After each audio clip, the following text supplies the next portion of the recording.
Yeah, what's up mga master, Mark Music here. May tanong yung ating kamaster, bakit daw merong F sharp sa major G? Yan. Nung nag-start ako dati, ganyan din yung tanong ko. Ngayon, bibigyan natin to ng kasagutan mga master. So, bago ang lahat, magbibigay muna ako ng disclaimer.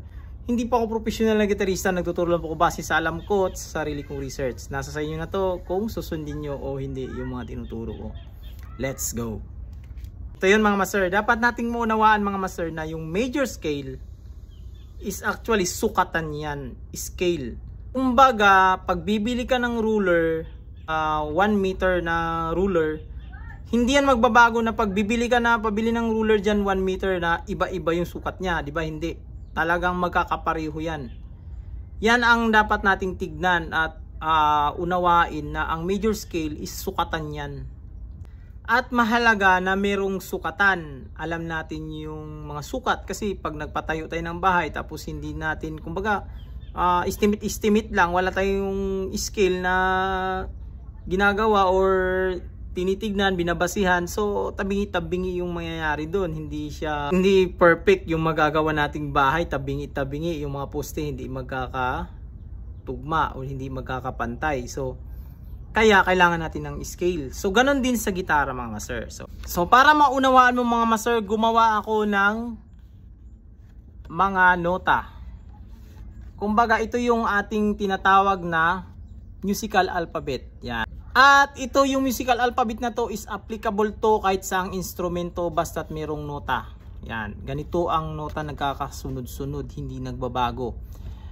Ganon din yan sa gitara mga master, keyboard. Ito yung kanilang sinusundan. C, C sharp or D flat. So, isang tone lang to sila mga master. Tinawag lang yan ng C sharp pag galing ka sa C, nag-abanti ka, nag-sharp ka kumbaga ng isang step.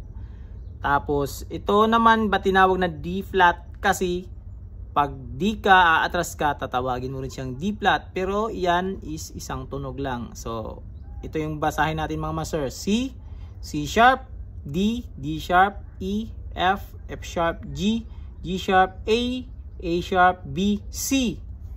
Then, kung ano yung pagkakasunod ng nota na to, ganun din yan dito. Kumbaga, inulit lang. Yan. So, ito, ginawaan kita ng literal talaga master na scale, sukatan. So, ito yun. Yan. Ito yung tinatawag na major scale. Ito. So, ginawa ko, master, so sa gitara, di ba, meron tayong root, whole tone, o may pagitan siya na frets. Bago whole tone ulit, pagitan na frets. Ngayon, yung 3 at 4, magkadikit sila kasi semitone sila. Kumbaga, dikit silang dalawa. Walang frets na pagitan. Pagdating sa 4, pag 5, meron tayong whole tone ulit. Tapos 6, whole tone. Whole tone naman papuntang 7, then semitone naman pagdating dito kasi octave niya lang ito. Yung 8 na yan is octave, same sa ating root. So ganito yun sa gitara mga master. This time mga master, wag muna tayong mag-isip ng mga nota. Wag muna tayong mag-isip ng mga nota. Kumbaga, itong aking index finger kung saan ko ilagay, yan na yung root. Yan. So example, dito ko ilagay sa first fret. Kumbaga, ito yung root. So susundan ko lang yung mga whole tone, semitone, ganon. So, root, whole tone, semitone, whole tone, whole tone, semitone. Yan. Kahit saan ito ilagay mga master, kahit dito pa natin ilagay sa baba, ito. So, ilagay natin sa 5th fret, dito sa baba. So, root, whole tone, semitone, whole tone, semitone. Hindi magbabago yan kasi yan nga ay ruler niya, kumbaga skill niya, hindi magbabago. So dito na tayo, balik tayo dun sa ginawa ko mga master. So dahil ito hindi nagbabago, itapat natin dito sa ating C.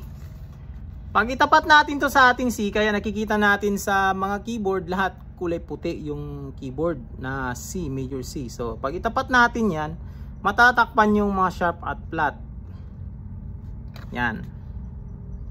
Kung nakikita nyo, yan na siya mga master. Lalabas na yung ating root, 2nd, 3rd, 4th, 5th, 6th, 7th, 8th. Yan. So, ito na yung root natin kanina mga master.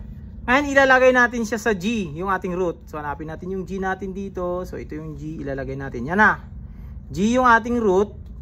Ang matatapatan ng iba is meron siyang A, B, C, D, E. At ito na yung F sharp natin or G flat, yan.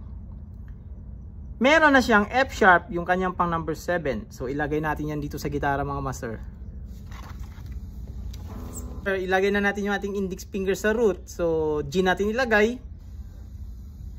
So sundan muna natin yung skala. So root, whole tone, semitone, whole tone, semitone. Sunod natin gawin is identify natin yung mga pangalan ng nota doon sa scale. So meron tayong root G,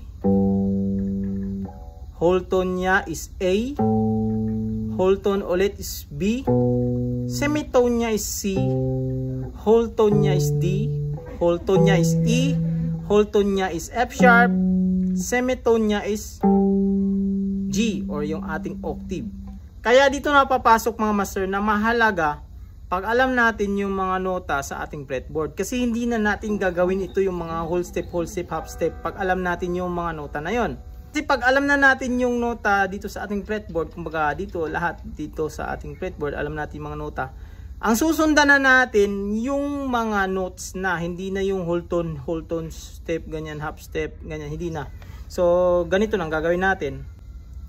G, A, B, C, D, E, F sharp, G.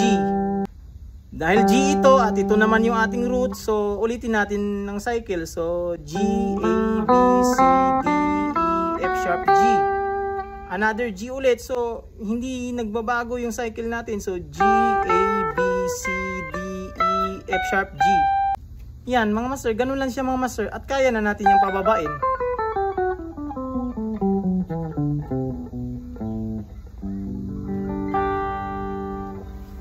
Kaya, merong F sharp yung ating G major.